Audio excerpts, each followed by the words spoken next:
ওই বন্ধু, ওই কি খবর তোর? তুই কেমন আছ? আমার তো সুন্দর একটা চাকরি হয়ে গেছে। আজকে বড় একটা অফিসে গেছিলাম, যা ইন্টারভিউ দিয়ে আসলাম। আমার যে কি কপাল, খারাপ কপাল একদম। চাকরি পাইয়া গেছি বন্ধু। কারণ কালে থেকে ডিউটি করমু, আর প্রতি মাসে 20,000 টাকা ইনকাম করমু। বেটা তোর মতো কি আমি যে খালি রাস্তাঘাটে ঘুরমু আর ফুটপাট ইন্ডি করমু?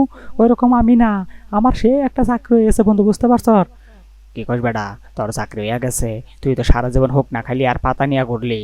তোর যদি আজকে চাকরি হয়ে যায় তাহলে আমগরে কি হইব বেটা? কি কস তুই?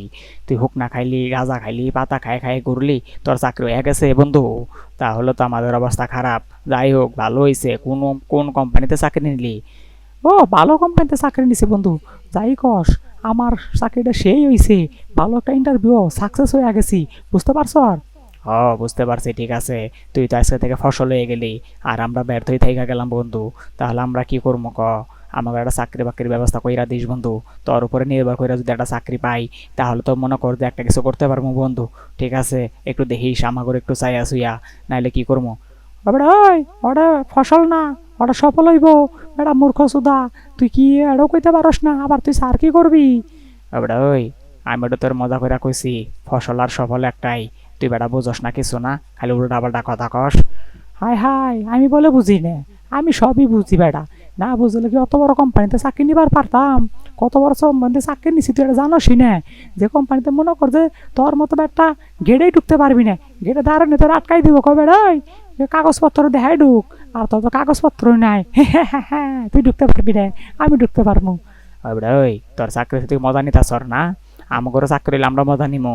কিন্তু বন্ধু, একটু সুযোগ সুবিধা কইরা দিস। তোর কোম্পানিতে ভালো একটা চাকরি পাইলে আমিও মনে কর যে 20,000 টাকা পাইতাম, তাহলে মনে কর যে দুজনে মিলে একসাথে অফিসে যাইতাম। তাহলে মনে কর যে একটা ভালো হইতো বন্ধু। ঠিক আছে, একটু দেখ না বন্ধু, চেষ্টা কইরা একটা চাকরির ব্যবস্থা করে দেওয়া যায় কিনা বন্ধু। দেখ, তোর কাছে একটা অনুরোধ রইল। হ, ঠিক আছে, দেখবো নি বন্ধু। তুই যেহেতু আমার জানের দোষ, তোর একটা চাকরি নিয়ে দিলে দুজনে মিলে মিশা অফিসে যাবো। কিন্তু তুই ইন্টারভিউতে পাস করতে পারবি? যদি ইন্টারভিউতে তুই ঠইকা যাস, তাহলে কেমন হইব ক? ইন্টারভিউতে কি তোকে পাস করতে হইব, তারপর চাকরি? ওই বেটা ওই, আমার কি মোরগে মনে হয় আমি বেটা MA BA পাশ করে বই আসি? আমি সব ধরনের ইন্টারভিউ দিতে পারি। বাংলাদেশ কত সালে স্বাধীন হয়েছে, এগুলাই তো ধরবো। আমার ক খ ধরতে পারে, আবার এক দুয়ে ধরতে পারে। এগুলো তো আমি কইতেই পারবো বেটা, এগুলা কোনো বিষয়ই না। বুঝতে পারছ? ওই বেটা, তোর এগুলা ধরবো? তোরে ধরবো হইলো বড় বড় প্রশ্ন, অঙ্ক ধরবো, তোর বীজগণিত ধরবো। এগুলো তুই যদি ভালো করতে পারস, তাহলে তোর চাকরি হইব। আর তুই কইতাছর যে তোরে বাংলাদেশ কত স্বাধীন হয়েছে, ক খ এক দুই ধরবো?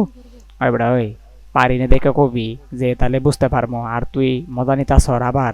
বন্ধু, তোর কাছে এটা আশা করি নাই রে, এটা আশা করি নাই। তাও তুই আমার সাথে মজাই নিলি। তাহলে কি করবো ক? বন্ধু, একটা চাকরি বাকরির ব্যবস্থা কইরা দে। তাহলে দুইজনে মিলে একটা চাকরি করতাম বন্ধু, তাহলে 20,000 টাকা বেতন পাইতাম। দেখ না বন্ধু। হ, ঠিক আছে। কালকে আমার 9টা থেকে ডিউটি। সকাল 9টার সময় চলে যামু, রাত 9টার সময় আমু। 12 ঘন্টা ডিউটি। শুক্রবার বন্ধ আছে। আল্লাহ, মেলা ডিউটি। মাসে 20,000 টাকা বেতন পড়বো। এই 20,000 টাকা আমার চলতে হইব। আবার যখন কাজ কাম শিখা যামু, তখন মনে কর যে মেলা বেতন 30, 40, 50 হাজার টাকা বেতন পাবো। আবার বস হইতে পারলে তো 1 লাখ টাকা। বস হইতে কোনো বেশি না।